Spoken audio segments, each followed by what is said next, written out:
morning po mga kapatid, sa bawat sahaya. Bago po tayo magsimula ay ating ligunin ang ating mga kapatid sa likuran, sa kapatid natin sila, maraming po natin sila. Salamat po sa Diyos. Isa pa po, palakpakan po natin ang Panginoon. Ang ating process for today, actually po, ay buong chapter 1, chapter 2, and 3 ng Genesis. Pero babasa lamang po tayo ng ilang mga verses sa bawat chapter. So, una po natin is Genesis chapter 1, babasahin po natin 1 and 2, tapos 26 and 31, then Genesis chapter 2, verses 15 to 16, and Genesis chapter 3, verses 21 to 24. Pero buong chapter po ito talakayin natin. So, handa na kayo mga kapatid, handa na kayo makinig ng salita ng Panginoon. Amen. So, tayo po lahat ito tumayo. Genesis chapter 1, babasahin po natin 1 and 2, tapos 26 hanggang 31. So, basahin po natin, in the beginning, God created the heavens and the earth. Verse 2, now the earth was formless and empty. Darkness was over the surface of the deep, and the Spirit of God was hovering over the waters. Then 26, and God said, let us make mankind in our image, in our likeness, so that they may rule over the fish in the sea, and the birds in the sky, over the livestock, and all the wild animals, and over all the creatures that move along the ground. So God created mankind in His own image. In the image of God, He created them. Male and female, He created them. God blessed them and said to them, be fruitful and increase in number, fill the earth and subdue it, rule over the fish in the sea, and the birds in the sky, and over every living creature that moves along the ground. Then God said, I give you every seed-bearing plant on the face of the whole earth, and every tree that has fruit with seed in it. They will be yours for food. And all the beasts of the earth, and all the birds in the sky, and all the creatures that move along the ground, everything that has the breath of life in it, I gave every living plant for food. And it was so. God saw all that He had made, and it was very good. And there was evening, and there was morning, the sixth day. Chapter 2, verses 15 to 16. The Lord God took the man and put him in the Garden of Eden to work and take care of it. And the Lord God commanded the man, you are free to eat from any tree in the garden. Then, chapter 3, verses 21 to 24. The Lord God made garments of skin for Adam and his wife, clothed them. And the Lord God said, a man has now become like one of us, knowing good and evil. He must not be allowed to reach out his hand and take also from the tree of life and eat and live forever. So the Lord God banished him from the Garden of Eden to work around the ground which he had taken. Therefore, after he drove the man out, he placed on the inside of the Garden of Eden cherubim and a flaming sword flashing out before and guard the way to the tree of life. Siya po para sa pagbabasa ng inyong salita. Kahit po natin manalangin. Magpupuli kami, Lord, nagpapasalamat kami. Kayo ay banal, kayo po naman makapangyarihan, kayo ang aming manilikha. So, you are worthy, Lord, that you deserve all our praises. Sa lahat, Panginoon, ng bahagi ng aming pong buhay ay nararapat kayo, Lord, na dakilain. Walang bang dapat sambahin kanilang Panginoon. Dalangin namin, nagdin mo kami ng pangunawa, at dalangin namin, Lord, ihandaan po yung aming pong mga puso at isipan sa pakikinig ng iyong salita. Kung salita kayo sa amin, magbigay kayo ng mensahe, Lord, for us, Lord, to follow and for us to understand things that is according to your will. That we may obey it, Lord, we may give glory to you, O God. Salamat po, Lord. Ito Diyos ang aming panalangin sa pangalan ng Kristo Jesus. Amen. Amen. Palakpakan po natin ang Panginoon mga kapatid. Sino na po nakabasa ng dito detalyado na Genesis chapter 1, 2, and 3. Kumbaga, unang ano yan unang mga chapter po yan ng Biblia. So, I hope mga kapatid, nabasa po ninyo. Mapapansin natin, ang Genesis chapter 1 ay summary. Okay? Napansin niyo po mga kapatid, summary po siya actually ng pangyayari, ng creation. Pagdating sa chapter 2, may details siya. Chapter 3, ito yung story po ng fall. Okay? Yung pagkahulog ng tao sa kasalanan. Yung Genesis chapter 3. Now, ano ba yung layunin natin mga kapatid sa pag-aaral natin sa umaga ito? So, title muna natin ngayon is God, the Creator and the Giver. So, sigurado naman mga kapatid, kayo ay naniniwala na kayo ay nilikha ng Diyos. Amen? Amen. Yan. Hindi kayo galing sa unggoy mga kapatid. Walang naniniwala dito Siguraduhin nyo mga kapatid. So, God, as the Creator, tayo po ay nilikha ng Panginoon. Ang bawat bahagi ng ating katawan ay siya ang naglikha nito. Siya ang nag-form nito. Siya ang naghugis nito para sa atin. So, ang bawat isa po ay unique individual, walang magkapareho. Kahit magkamukha, hindi pa rin sila magkapareho. Okay? Kasi meron mga minsan magsasabi, alam mo, Brad, nakita na kita Sabi ng sa ganitong lugar, hindi po kasi ako napunta talaga doon Pero kamukha mo talaga yun. Pero sabi ko, ganun ba talaga pag sikat, pag tayo? Kahit magkamukha, hindi pa rin sila magkapareho, magkatulad talaga. So, ang ating pong objective sa pag-aaral natin is, number 1, mga layunin na pinag-aaral po natin upang patunayan na ang Diyos ang siyang bumilita ng lahat ng bagay. Ito po yung una nating layunin. Ikalawang layunin upang ipakita ang kanyang kalikasan at ang kanyang kapahayagan. Paano ba nire-reveal ng Diyos kung sino siya at ano siya? Mababasa po natin yan sa Genesis. Yung ano po natin. So, ikatlo, upang sagutin ng upang ipakita na ang pagliligtas sa sanlibutan ay nasa plano ng Diyos at mangyayari sa pamamagitan ng Ebanghelyo ng ating Panginoon Jesucristo. So sa Genesis pala mga kapatid, pinahayag na ang Ebanghelyo. Early pronouncement po ng gospel about Jesus Christ. Sumunod sa Genesis chapter 3. Now, at ika-apat, upang sagutin ng mga tanong nito. Mga kapatid, kung nagbabasa kayo ng Genesis, meron ba kayong mga katanungan? Kung babasahin ng Genesis, lalo na po chapter 1, chapter 2, 3, 4, 5, actually meron pang mga yan.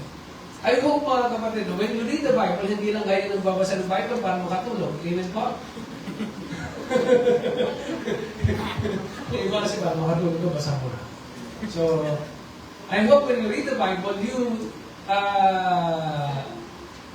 put your heart into detail na para maunawaan ninyo. So, meron nagtanong sa akin actually. Kaya, I was moved to share. So, meron tayong mga tinatawag na mga questions. I hope na-encounter nyo na ito. Sige, Tia. Unang tanong. Upang sagutin ng mga katanungan ito. Number 1, bakit nilagay ng Diyos ang puno ng kaalaman ng mabuti at masama? Nag-encounter na po ba ninyo yun?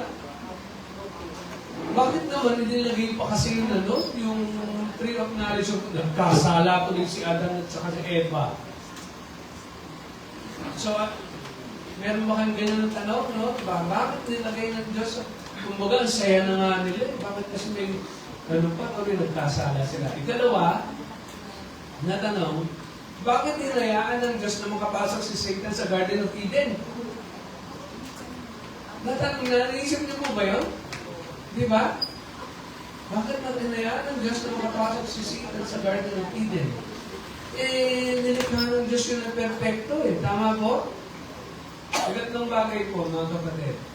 Bakit hindi pinigilan ng Diyos si Adan at Eva sa pagkakasala?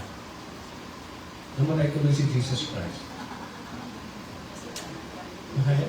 So, bakit hindi pinigilan?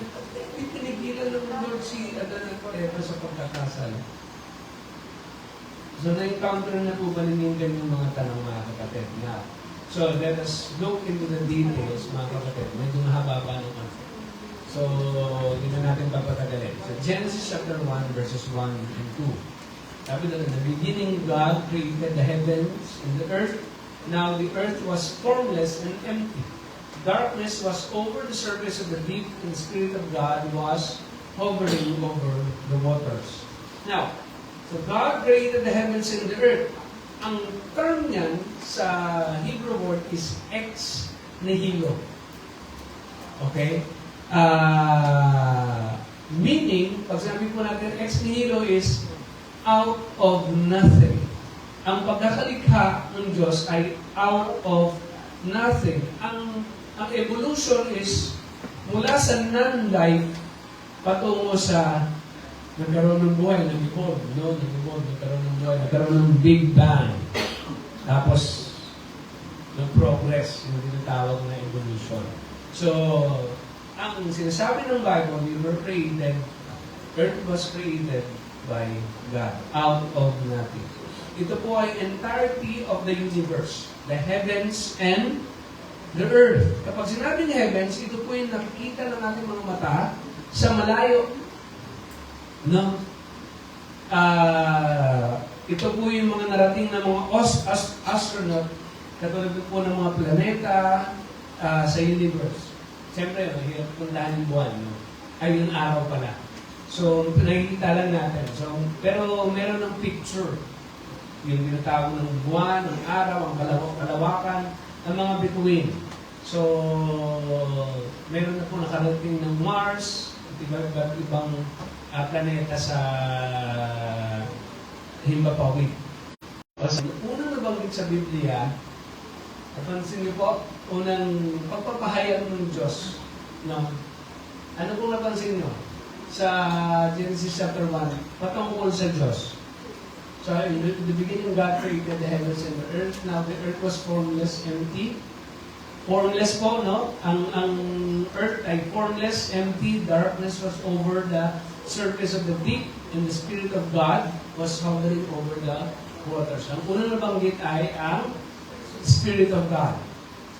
The Spirit of God was hovering over the waters. So, then, yung sequence ng creation is, kung tama ako, ayon sa aking understanding, God creates unang araw ay ang light. Sabi ng, let there be light. So, sa unang araw, let there be light. Nagkaroon po ng araw. Nagkaroon ng time. Okay? Nagkaroon po ng time. Then, day 1 is light in the sky. Day 2, okay? Then day 3 po, the earth, the seas, and vegetations. Day 4, sun and moon. Tapos day 5, animals of the air and sea. Day 5, the land, animals. And day 6, yung animals and humans. So sa verse 26, sabi doon, again, so kung paano kung binanggit in the Spirit of God, then ito yung kapahayagan ng Diyos patungkol sa kanyang persona. So verse 26, nakalagay doon, makikita ko natin yung plurality ng Diyos. The plurality of God. Sabi natin, God said, let us. Ilan ang Diyos? Marami. Nakagulo na yung church, ha? Okay. Ano yung plurality? Sabi niya, that God said, let us make mankind in our image. So, bilang us, may support pa, may our pa, in our likeness, so that they may rule over the fish in the sea and the birds in the sky, over the livestock and all the wild animals, and over all the creatures that move along the ground. So, makikita natin yung plurality. Meron siyang tinatawag na us. Pero teka, pastor, paano yan? Hindi ba ang sinasabi ng Bible is iisa lang ang Diyos? Bakit plural? Well, again, mga kapatid, when you study God, hindi mo siya pwede makikahon ayon sa iyong pangunawa. Magre-rely ka kung ano ang sinasabi ng Biblia. Ulitin ko hindi ka pwede mag-rely sa tinatawag na sarili mong understanding. You have to study the Scripture. When Genesis chapter 1 was written, sinasabi din, God said, let us make. So, you open your heart na merong tinatawag na, hindi mo pwedeng sarado ang isip mo na, teka, isa lang dapat ang Diyos di ba? Pero nakita natin, meron silang gamit ng let us. Now, pero siyempre, ang sinasabi ng Bible is, iisa lang ang Diyos. Okay? Pero meron siyang tinatawag na plurality. Paano yun? Ulitin ko iisa lang ang Diyos, pero meron tinatawag na plurality. Okay, so bago kayo malito, una is naniniwala tayo sa tinatawag na monotheistic God. Ibig sabihin, nag-iisa lang ang Diyos. Because, yan ang sinasabi ng Bible, mula Old Testament hanggang New Testament. Ano tayo? Verses in the OT that states the monotheistic God in the Bible. Pag sinabi ho natin monotheistic, isa lang ang Diyos. Number 1, Deuteronomy chapter 6, verse 4. Hear, O Israel, the Lord God, ilan daw? Is one Lord. Sabi doon. So, Deuteronomy, Psalms chapter 86, verse 10. For you are great and do marvelous deeds. You alone are God. You alone are God. Ikatlo, Isaiah 46 verse 9. Remember the former things, those of long ago. I am God and there is no other. I am God and there is none like me. Walang ibang Diyos na binabanggit. Sa Old Testament, meron siyang mga pangalan doon. So, ang New Testament po naman ay itong New Testament mga verses. So ngayon daw natin consistent mga kapatid consistent yan, hindi yan nagko-contradict. So Jesus introduces the Father, sabi niya, ito, madalas nang gamitin ng mga INC. Okay? Madalas nang gamitin ng mga INC.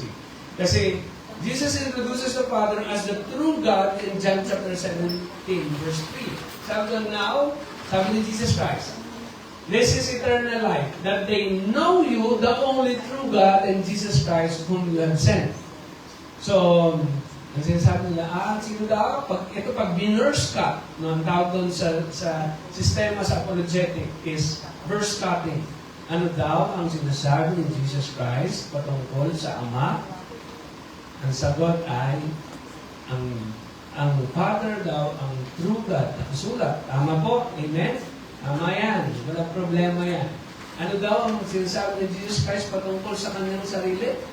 Siya ay sinugo. Kaya ang tawag sa kanya ay sugo.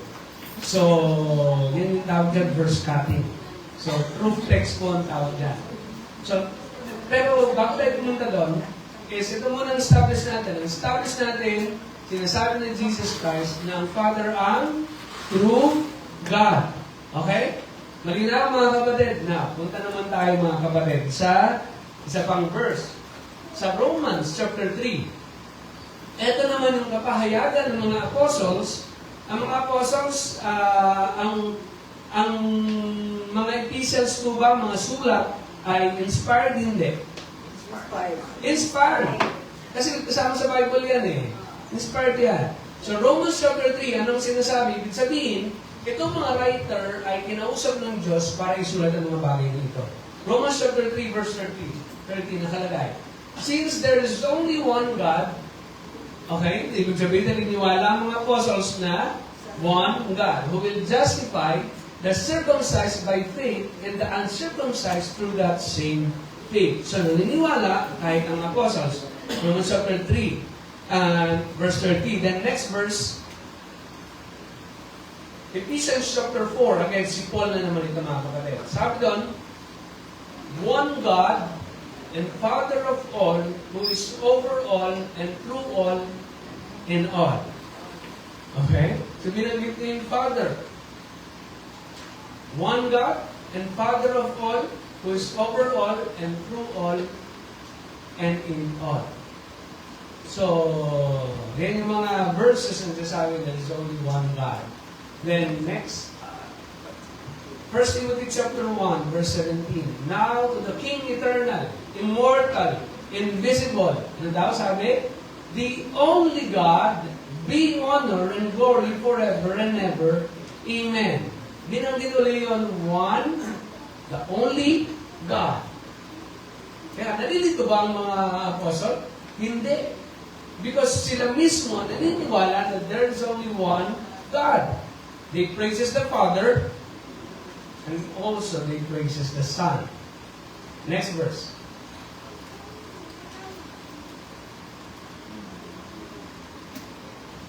Ito po ay John. Sige, i-meron yung verse PA. Isa pang tip. Ayan. 1 John chapter 5, verse 20. We know also the Son of God has come, has given us understanding so that we may know Him. Okay? Sabi doon, we know also that the Son of God has come. Dumating daw ang Son of God and has given us understanding. Sino daw nagbibigay ng understanding? The Son. So that we may know Him. Okay? Para daw makilala natin siya, who is true, and we are in Him, who is true by being His Son, Jesus Christ. Ano sabi? Ano sabi? Sino daw si Jesus Christ? He is the true God and eternal life. Ano, nalito ba kayo mga kapatid? Ito lang mga kapatid ang sinasabi ng Bible. Ang sinasabi ng Bible, hindi natin pwedeng ikakaila na ang Diyos ay iisa lang na may tatlong persona. The Father, the Son, and the Holy Spirit. Ganito lang mga kapatid. Kaya na tayo nagpipray sa Ama. Kaya nung pangalan. Kasi siya yung mediator eh. Siya yung mediator. Sino yung mediator natin? Si Mama Mary? Jesus Christ. Si Papa? Okay? Papa Jesus daw. So, kasi ang doctrine po ng papacy ay yung mga pope, naniniwala po sa pope. Sila din po ay mediator. Sila din po yung tinatawag po ng mga tagapamagitan. Kasi sila yung representative ng Jesus Christ. Yun pong yung teaching po ng papacy. So, kaya nga po meron binuan. May kwento po nung meron siyang lalaki, isang bata, nagpipray siya. Sabi niya, Jesus, sa ano naman, bigyan mo ako ng ganitong regalo. Gusto ko ng ganitong laruan. After a week, wala pa rin yung prayer. Sumunod na linggo, wala pa rin yung sagot. Sumunod na linggo, nag-pray ulit siya. Wala ulit. Pagdating ng isang buwan, wala pa rin yung sagot. Yung ginawa niya, pumunta siya sa altar. No? Kinuha niya may mga doon, di ba? Meron pa ba kayo na? Kabahay? Kinuha niya si Mama Mary. Kinuha niya, sabi niya, Jesus, pag hindi mo binigay yung hinihiling ko, hawak ko ang nanay mo. Okay. Ginawang ransom, di ba?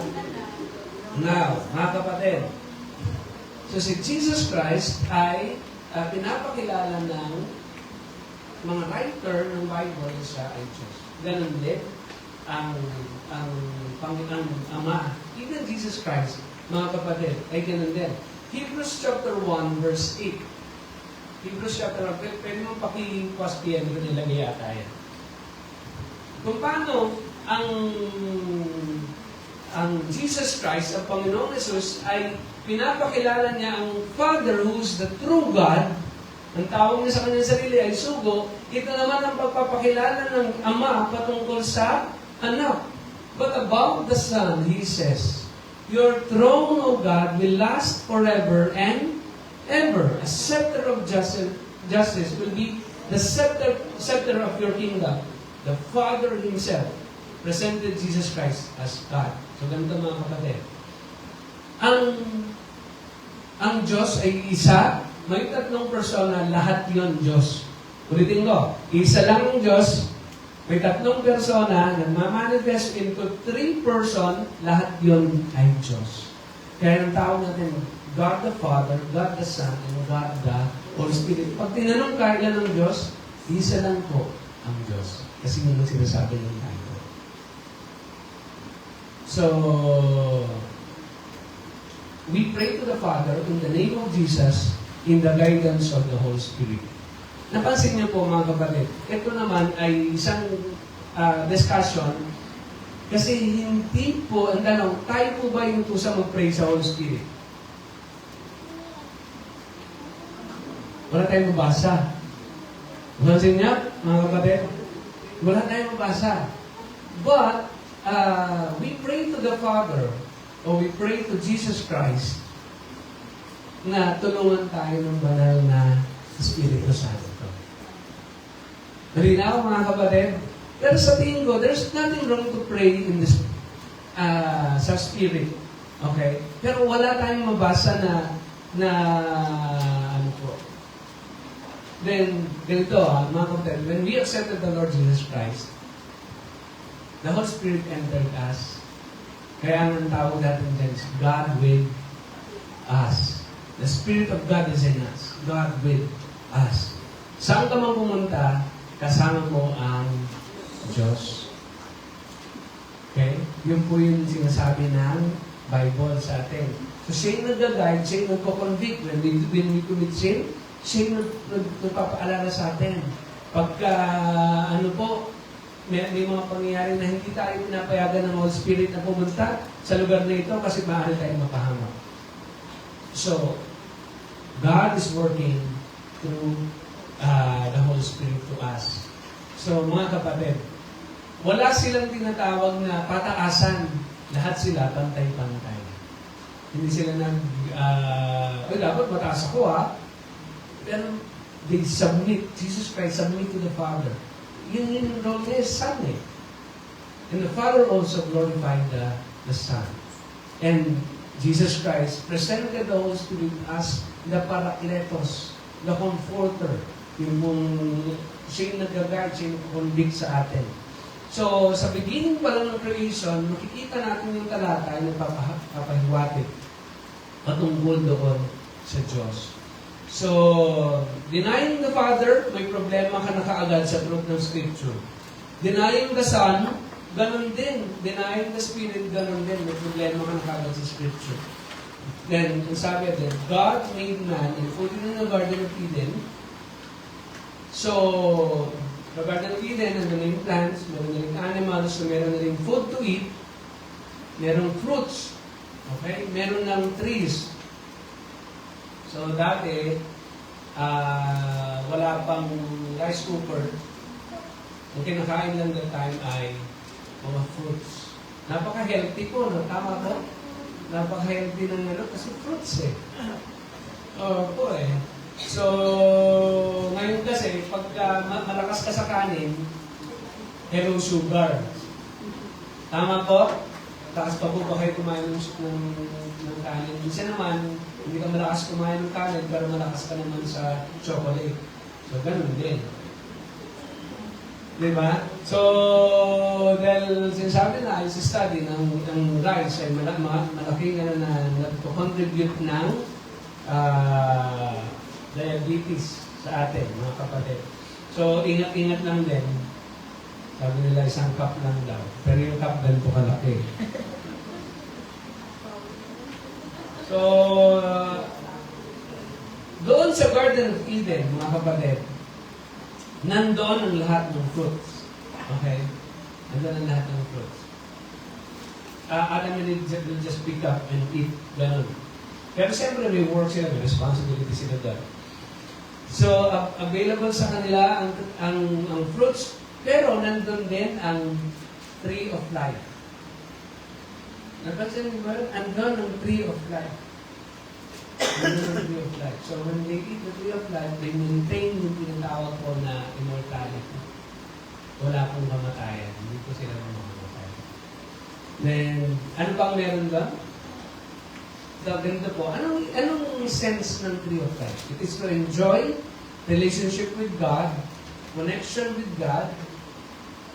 Siyempre, pag kumakain ka, you enjoy yung tinatawag na relationship mo sa Panginoon. Hindi ka mamatay. Wala kang sin. So, pero nandun din ang tree of knowledge of good and evil. So, ang tanong, bakit meron doon? Ano kaya, mga kapatid? Bakit nandun? Yung pinagbawal ng Lord na kainin, na kainin. Ang tanong lang doon, bakit merong ganun doon? So, bago natin sagutin yung tanong na bakit nilagay ng Diyos ang puno ng hanap ng kaalaman ng mabuti at masama, talakayin muna natin yung patungkol sa Diyos. Unang-una, makikita po natin what are the things that we can see about God through the passage. Number one is, makikita natin God as command giver. Verse 15, the Lord God took the man and put him in the Garden of Eden. Anong responsibility? To work it and take care of it. Hindi po sila wantamad na yung tinatawag po na higalang. Sabi doon, to work it and take care of it. And the Lord God commanded the man, you are free, ito yung command. You are free to eat from any tree in the garden. Maari nilang kainin lahat. Okay, but merong limitation. You must not eat from the tree of the knowledge of good and evil, for when you eat from it, you will certainly die. That's the command. That's the task or responsibility na dapat iwasan ng Adan at Eva. Kung siya yung creator, mga kapatid, meron ba siyang right na ilagay yung tree of knowledge of good and evil? Ulitin ko po mga kapatid, kung siya yung creator, meron ba siyang right na ilagay doon? Siya yung creator eh. Tama po? Siya yung creator eh. Meron po siyang karapatan na ilagay yung bagay na yun. Ang responsibility lang ni Adam and Eve is to take care yung Garden of Eden. But he was created with limited freedom. Ulitin ko po mga kapatid he was created with limited freedom. Hindi po siya malaya talaga eh. Kasi kung sabihin, di ba, pag namin freedom, hindi po sila malaya. Pero meron silang ability to choose. Okay? Ability to choose. So, maganda ang buhay ni Adan, hindi mahirap ang proseso ng kanyang kabuhayan, meron siyang responsibility sa Diyos. Anong unang responsibility? Ang sundin ang utos ng Diyos. Ulitin ko po, ang responsibility, sundin ang utos ng Diyos. Kahit pa nandoon ang tree of knowledge of good and evil, walang problema doon. Tama po? Walang problema doon kasi ang kanyang primary responsibility is to follow the commands of the command giver. Yun po ang unang responsibility ng tao, ang sundin ang utos ng Diyos. So, ganun din mga kapatid sa life natin. Let us always be reminded that there is the command giver. Meron siyang mga binibigay na salita ng Panginoon sa atin na dapat natin gawin at hindi natin dapat gawin. Kasi ang tendency, we will blame. Kasi halimbawa, pogi ka, o kaya maganda ka, na may lumapit sa'yo na babae, pero may asawa ka na. Hindi mo pwedeng sabihin, kasi malapit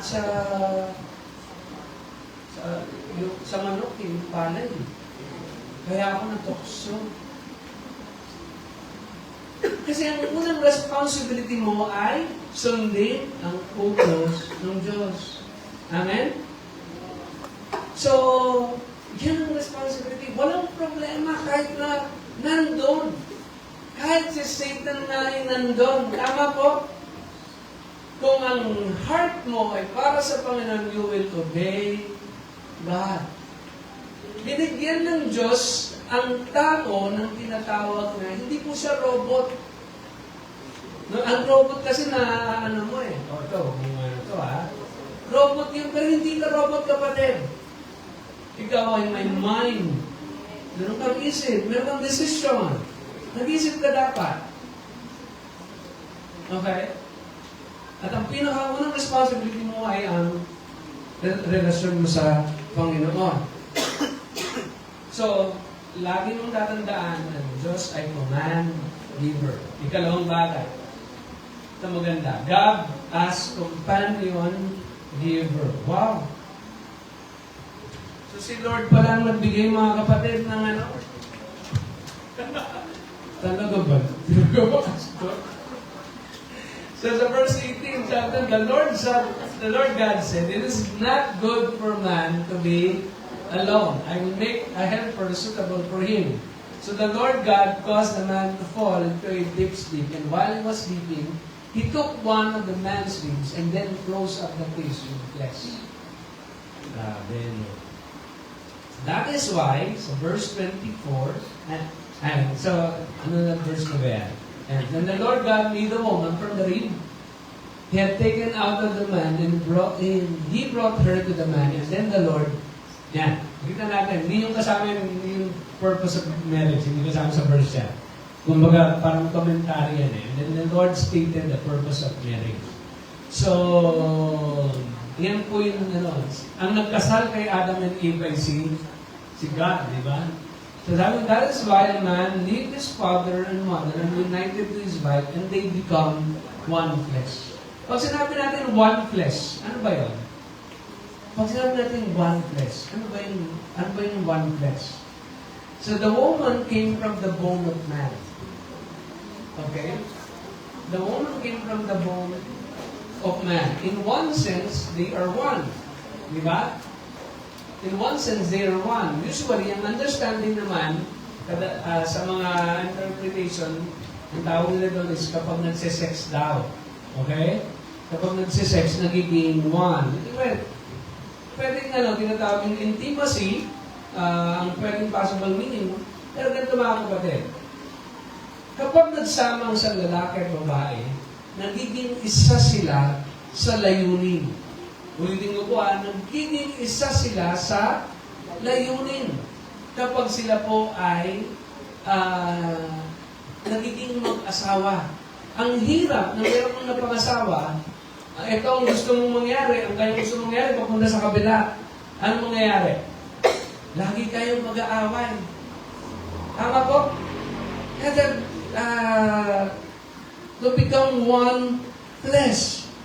So, ikalawa, ang una nilang layunin is bigyan ng kaluguran ang Diyos sa kanilang marriage. Ang purpose ng marriage is bigyan ng kaluguran ng Panginoon sa kanilang marriage. Ikalawa, they are one also emotionally, spiritually, and relationally. They are one emotionally and spiritually. Kung anong nararamdaman ng asawa, nararamdaman din yun ng partner. Amen? Hindi ko po sinasabi na kapag mali ang asawa mo, konsintihin mo. Okay, ibig sabihin, pag mali ang asawa mo, kailangan mo siyang kausapin, ipaliwanag ang bagay na kung anong kalooban ng Panginoon. Then you become one. Amen po? So, yung ganun po yung pagiging one nila. So, itong nararanasan natin. Paano, pastor, kung ayaw makipag-usap ng asawa?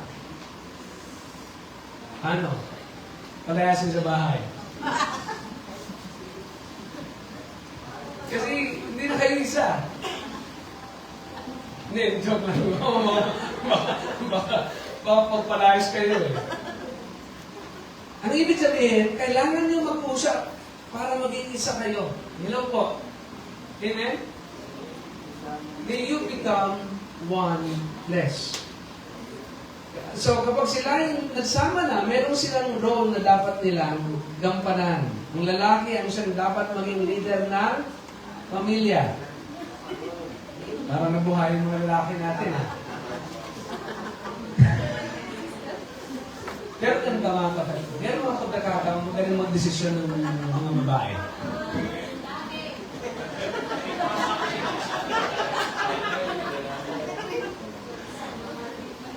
So, ganito mga kapatid, ha? Kasi minsan, gusto kasi kung desisyon ng masawa ko, laki yung palpak eh. Okay, meron ng mga ano. Sa ganda mga kapatid, kailangan ninyo mag-usap na ang bawat desisyon ninyo, kailangan ninyong dadaan sa inyong dalawa. Hello po. Kailangan ninyong ipaalam. Okay, ang desisyon at kailangan pag-usapan ng very crucial. Okay? Para walang sisihan. Di ba? Pagka minsan, di ba, may papasokin kayo negosyo. Nagdesisyon lang ang isa. Pumalpa. So, ang mangyayari is so, yung nilabos natin ni Pedro no? Diba? So, magkakaroon ngayon ng tinatawag na pag-aaway. So, ganito. Pero, ang role talaga ng marriage, siyempre, una, ang lalaki, i-encourage natin yung mga lalaki na maging, kumbaga yung vision natin is ating dapat lawakan bilang leader ng pamilya. Kasi ikaw yung tinatawag na mag-aakay sa iyong mga anak, sa iyong pamilya, patungo doon sa pananampalataya patungkol sa Diyos. So, there's nothing wrong sa paghawak ng pera. Okay? Sa paghawak ng pera. Kung mahawak ng pera ay lalaki. Walang problema sa akin yun. Kasi mayroong mga babae na hindi rin talaga sila magaling humawak ng pera. Yung pagka nagtutok sa dun sa sa Shopee, di ba? Hindi, huwag natin gawin yung Shopee. Kasi yung panahon namin, wala pong Shopee, mga nagano lang, mga nagdadala ng mga upuan, ng mga furniture, gano'n. Uy, ganda naman ano,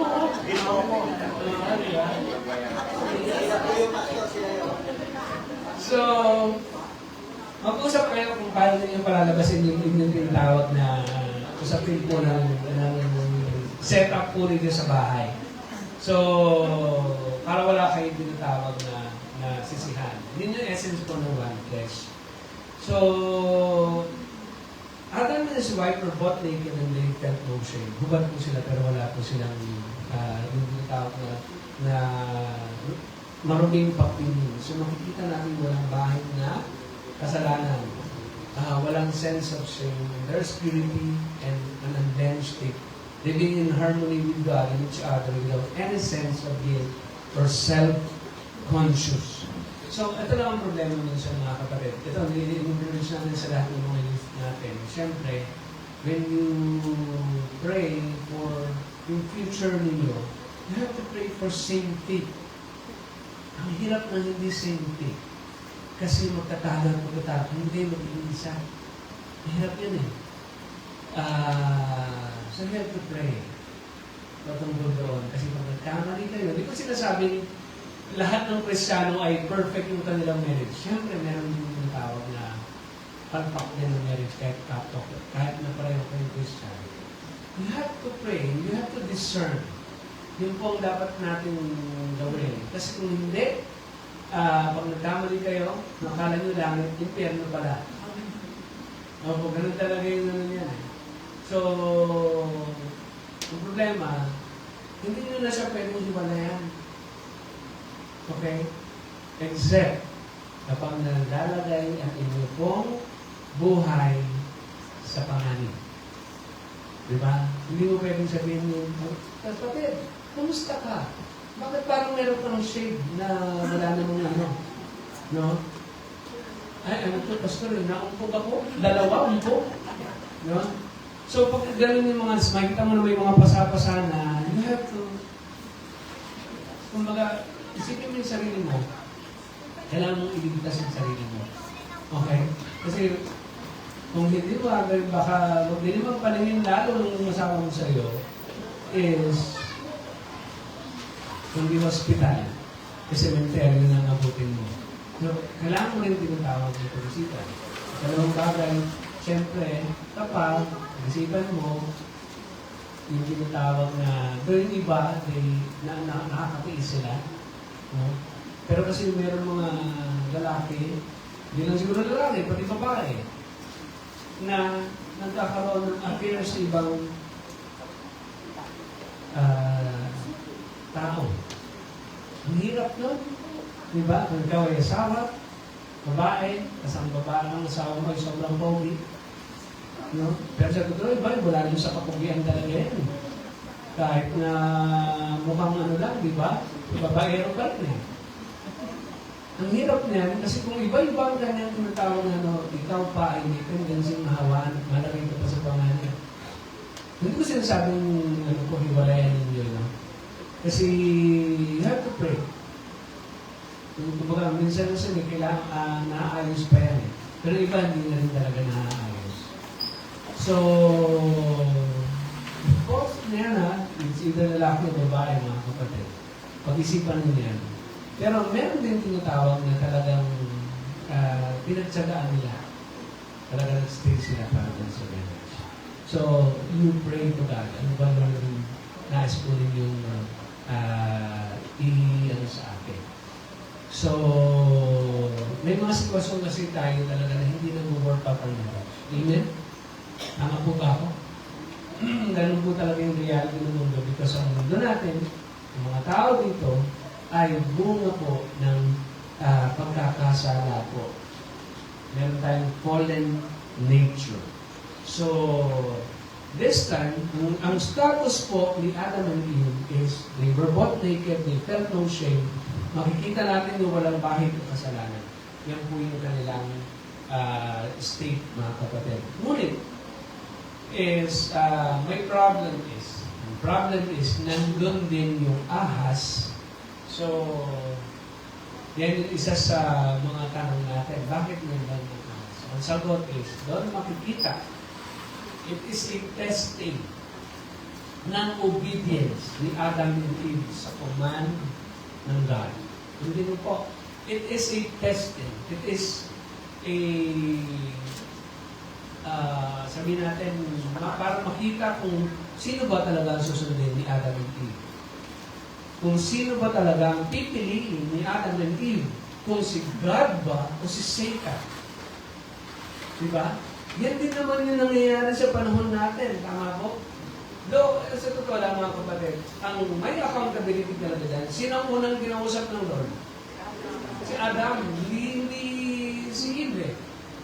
Ang unang kinausap, si Adam.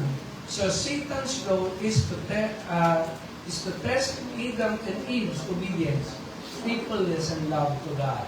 So, nung nagkasala sila, si Adam ang unang kinausap ng Panginoon. So, kahit hanggang ngayon, ganun pa rin ang role ng Satan. May mga pagkakataon sa life natin, Christian na tayo, but sometimes we choose, pinipili pa rin natin ang mga bagay na hindi kalooban ng Diyos. May time na ganyan sa atin.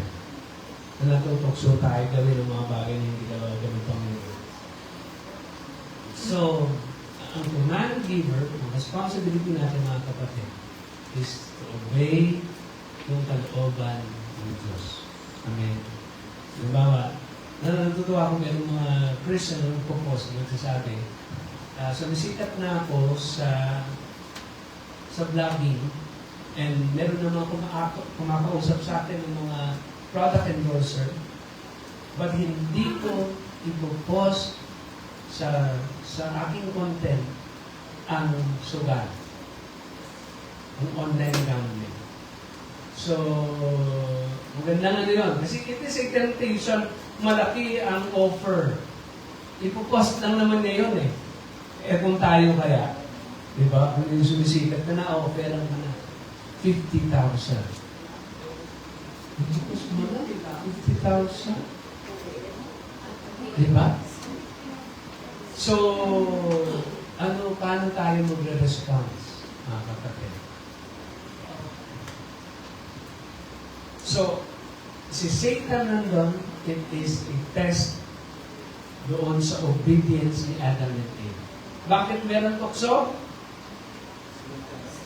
To test our faithfulness and obedience to God. Amen? So, kung tayo ba'y magiging faithful sa Diyos, it is a test. Kaya, when you ask, bakit meron ganito? Bakit may masasamang tao? Bakit may... It is a test. Okay? It is a test. Tatlo mga kapatid. God as the charity giver. Pag sinabi natin charity, ang ating unang naiisip ay mga organisasyon na nagbibigay ng mga goods. Pag sinabi natin charity, o kaya tumutulong. So when we say, sabi dun sa verse, the Lord God called to the man, "Where are you?" He answered, "I heard you in the garden and I was afraid because I was naked. So I hid." Next verse. And he said, "Who told you that you were naked? Have you eaten from the tree that I commanded you not to eat from?" The man said, "The woman you put here with me, she gave me some fruit and from the tree, and I ate it." Then the Lord God said to the woman, "What is this you have done?" The woman said, "The serpent deceived me, and I ate." So may verse pa ba? So the Lord God banished him from the Garden of Eden to work the ground from which he had been taken. After he drove the man out, he placed on the east end.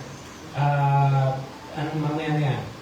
So when we say charity, in Greek word, ito po ay agape.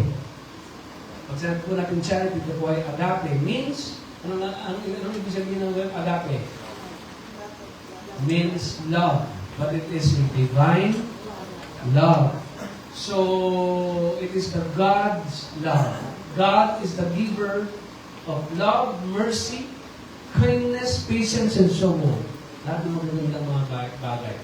Yes, siya yung nagbibigay nito sa atin. Eve was tempted first. Second, Adam. They chose Satan. They chose their desire. Pinili nila yung kanilang desire. Ano yung desire na yun? Ano yung desire? Ang desire is to be like God. To be like God. To have knowledge of good and evil. That is their desire. So, they were tempted. Sin entered. Pumasok ang kasalanan. Then, shame and guilt pumasok sa kalooban ng tao. Kaya ang ginawa nila, nagtahi sila ng dahon para ibantakip sa kanilang kahubaran. Nagkaroon na po ng gap. The gap was established. Sira na po yung relationship ng Diyos at saka ng tao. They hid because of shame. So, nagtago sila. So, they made leaves to cover their naked bodies. Dumating si God sa Garden of Eden. Anong nagatnan ni God? Wala sila. Nagtago sila eh. So, wala sila sa favorite spot nila na madalas na nila ginagamit para mag-fellowship. Dumating si Lord doon, and sabi ng Panginoon, "Where are you?" So again, pag ang God ang nagtatanong, hindi ibig sabihin, hindi niya alam. Alam na yun. Ang ibig lang sabihin is, nagtatanong siya to communicate.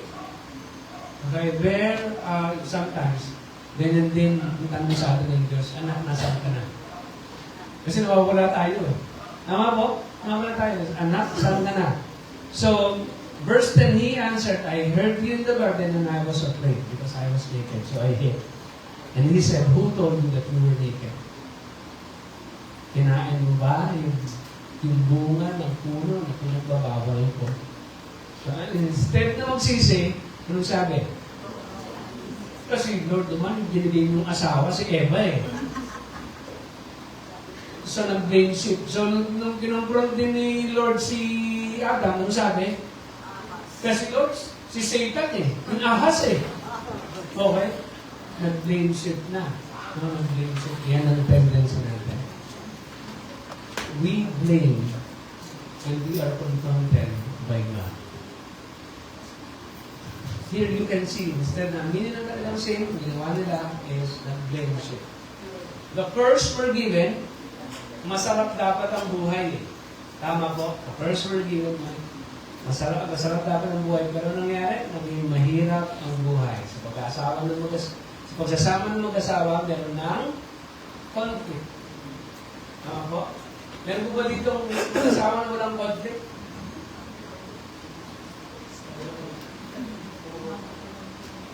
Kasi sabi ng iba, ako kasi, wala na kami conflict ng kami mag-asawa eh.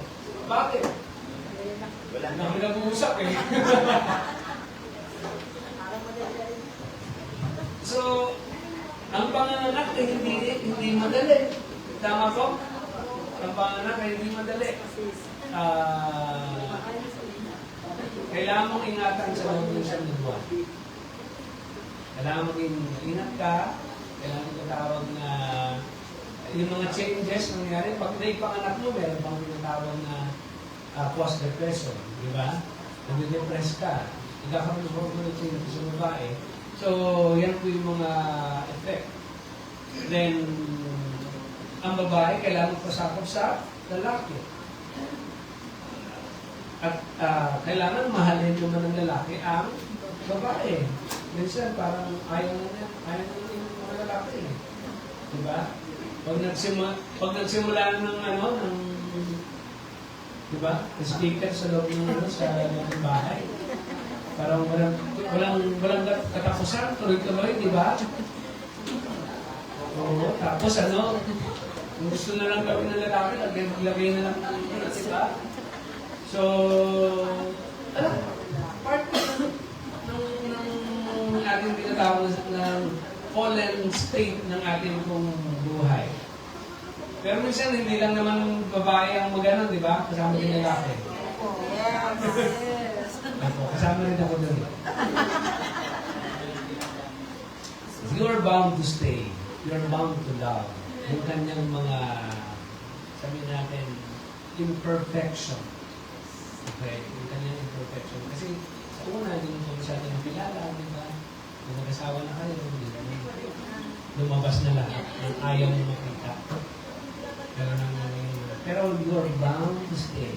Kaya kayong mga kabataan, piliin yung maigi ang inyong napapangasawa. So, kailangan yung tinatawag na ito talaga.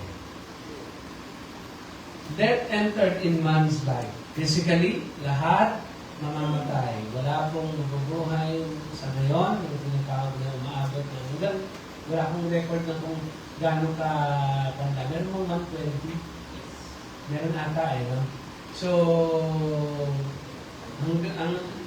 ang buhay ay may na lang. So the Lord God banished him from the Garden of Eden to work the ground from which he had been taken.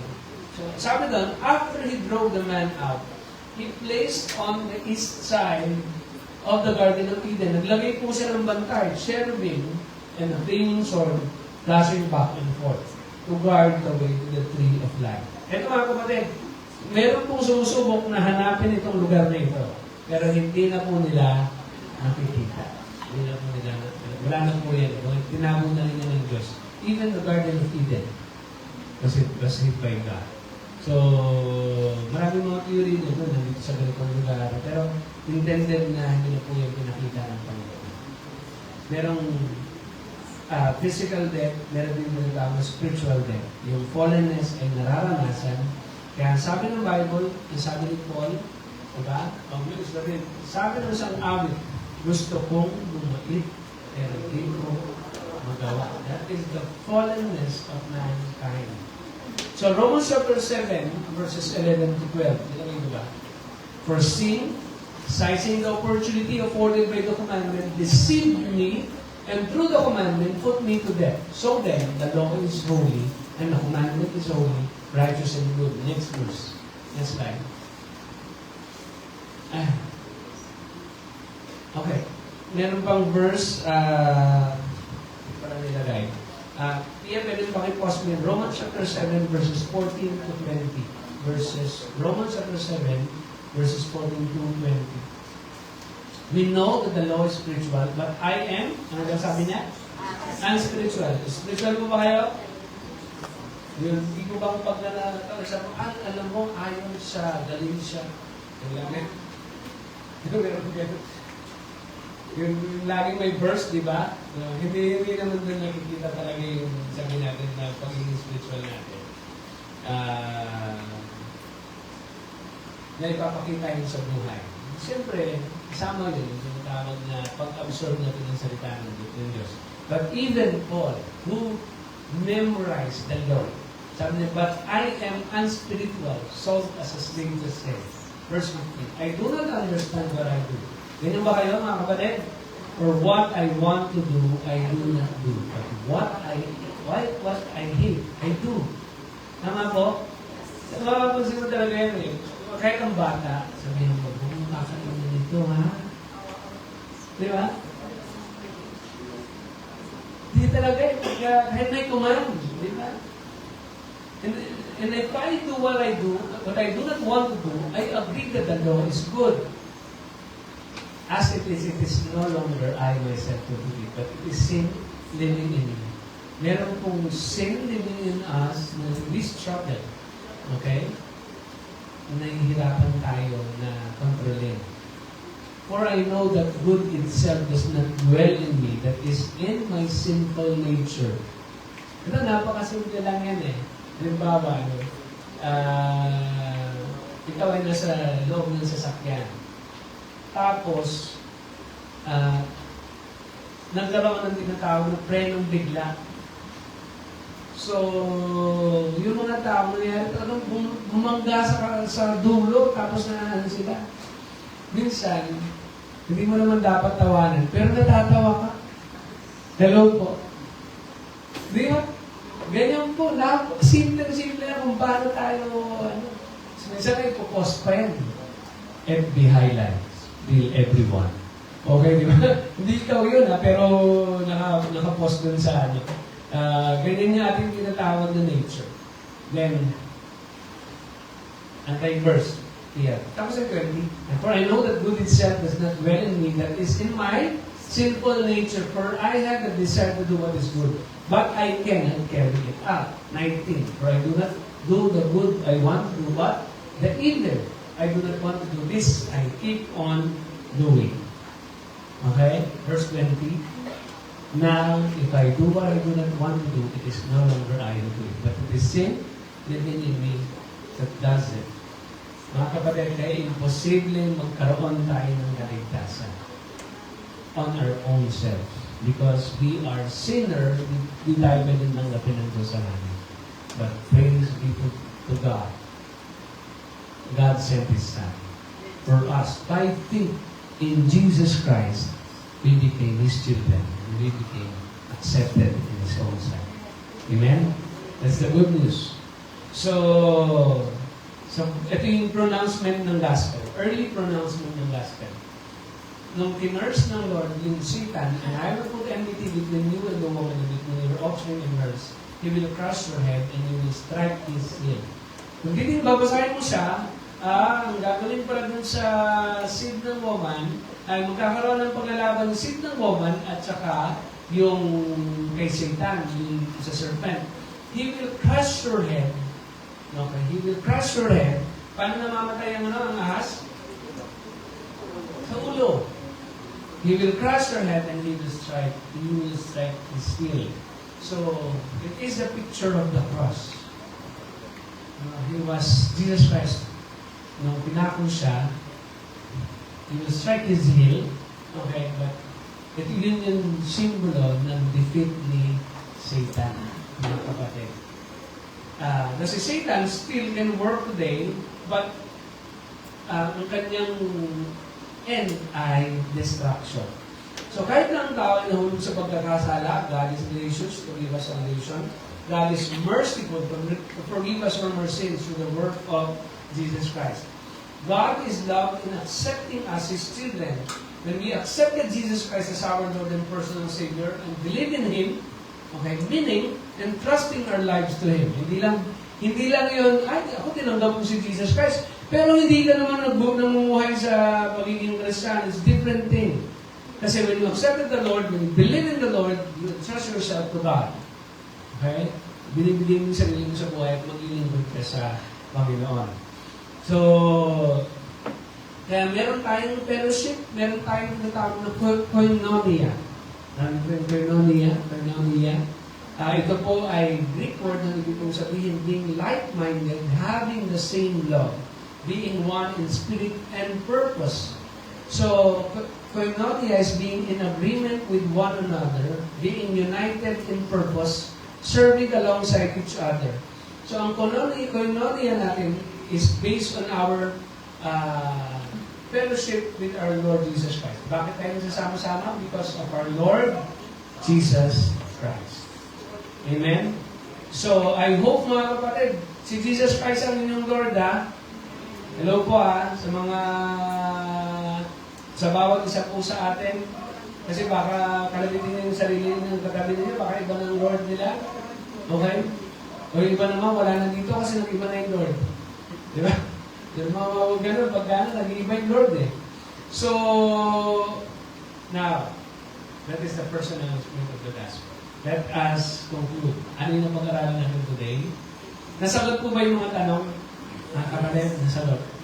God as the command giver, God as a companion giver, God as the charity giver. Let us apply. Ang laws or commandments were given to us to enjoy the beauty of life.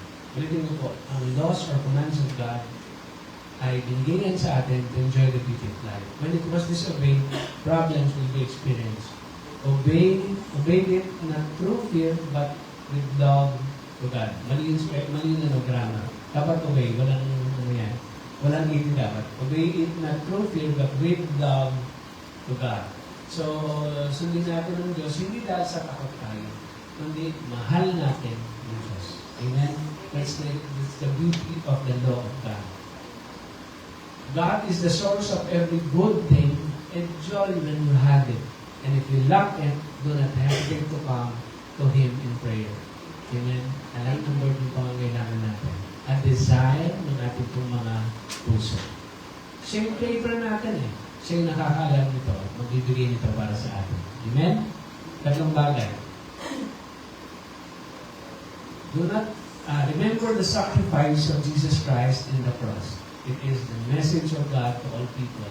And it is the means where they can receive eternal life. Share it with them. Walang ibang paraan. Kaya mahalaga sa bawat isa na bahagi. Huwag po kayong mapapagod mag-invite ng mga tao para makilala ang Panginoong Jesucristo sa buhay natin. Amen? Let us live in the glory of the Lord. Amen? Tayo po yung nag-exist ito malalim lang. Kumbaga, parang nung lang natin. When we talk about the evil, bakit ba the evil? Ang sagot, still, it is for the glory of God. Sa susunod natin ng mga bagay na pag-usapan natin. Medyo malalim lang. Even yung mga bagay na nangyayari sa atin, kahit negative, still, ang end ay for the glory of God. Amen? Today, we will partake the body and the blood of Jesus Christ. Na kita po natin na bubo, na bayubay sa krus ng Kalbaryo for us to have salvation. So, the blessings of the Lord, the spiritual blessings of the Lord sa life natin, nagsisimbolo ng ating connection sa Panginoon. We are one in the Lord. So, tayo pong lahat, mga kapatid, ay manghanda ng ating pong mga sarili sa pagkain, pag-inom ng mga elements na ito at naway magdulot ito ng spiritual na kalakasan sa buhay ng bawat isa sa